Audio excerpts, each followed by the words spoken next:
কুষ্টিয়ার খোকসায় বিএনপির চেয়ারপারসন বেগম খালেদা জিয়ার দ্রুত সুস্থতা কামনায় দোয়া মাহফিল অনুষ্ঠিত হয়েছে।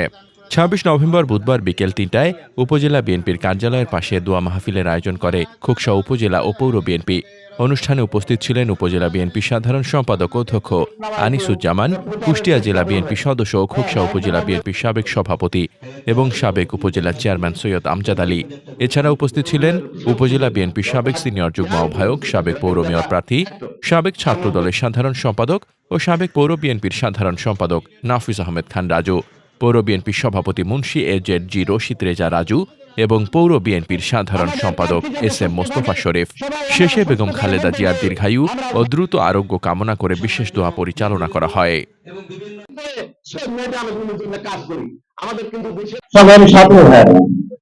আমাদের মা অসুস্থ, কারো মা যদি বাড়িতে অসুস্থ থাকে কারোর মনে ভালো হওয়ার কথা না। আমাদের মা অসুস্থ, আমরা সবাই শুধু এই যে শরীর যে কথা বলবো, আজকের এই এখানে বসে দোয়া না, আমরা প্রত্যেকটা নামাজের শেষে যেন তার জন্য দোয়া করি।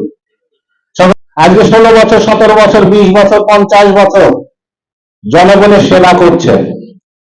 সেই জনগণের কাছে আমি যদি ঢাকা থেকে এসে বস্তা ভরে টাকা নিয়ে দাঁড়াই, কয়জন জনগণ সে বস্তালার পক্ষে যাবে বলুন তো আপনারা? আমার বিশ্বাস টাকা দিয়ে ভোট হয় না। হঠাৎ করে দৌড়ে এসে আবির্ভাব হলেন, আমি শিল্পপতি, আমি অমুক কিছুর মালিক, অমুক কিছুর মালিক, আমি আপনাদের ছেলে, আপনাদের সন্তান, এসবে ভোট হয় না। সারা জীবন যারা সেবা করেছে তাদের কথায় তারা জনগণ আর কোনো পাগলামি করবে না। আশ্বস্ত হই, বিশ্বাস করি যে অবশ্যই সৈয়দ মেহেদী আহমেদ বিএনপি সরকার গঠন করলে মন্ত্রিত্ব পাবে। আমাদের টার্গেট বিগত দিনে ছিল মেহেদী আহমেদ এমপি বানানো, এবার এমপি বানানোর সাথে সাথে মন্ত্রী বানাবো ইনশাআল্লাহ। খোকসা কুমারখালীর মানুষ পাগল না, খোকসা কুমারখালীর মানুষ অবশ্যই এই বিষয়টা বিবেচনা নিয়ে সঠিক সিদ্ধান্ত নেবে, মেহেদীকে নির্বাচিত করবে। আমি বিশ্বাস করি, মনে করি। তিনি উপস্থিতি আমাদের সকলের দায়িত্ব হলো জনগণকে এই থিমটা দিয়ে একটু বোঝানোর চেষ্টা করা। আর ভাবে ধীর স্থির সিদ্ধান্ত নিয়ে তিনি টেলিফোনের মাধ্যমে আমাদের মেহেদী রুমী সাহেবকে কনফার্ম করেছেন মনোনয়ন। তারপরে আনুষ্ঠানিকভাবে যখন ঘোষণা করেছেন মহাসচিব, সেই তালিকার মধ্যেও আমাদের প্রিয় নেতার নাম লিপিবদ্ধ ছিল। তিনি চূড়ান্ত মনোনয়ন পেয়েছেন।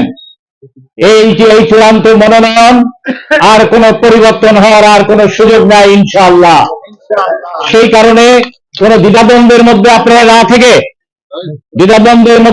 না থেকে আবার কি হয় এই দ্বিধাদ্বন্দ্ব আমাদের যারা আপনজন এখানে আছেন, যেখানে এই কথা শুনবেন সেখানে প্রতিবাদ করে বলে দিন যে এটা আর সম্ভব হবে না।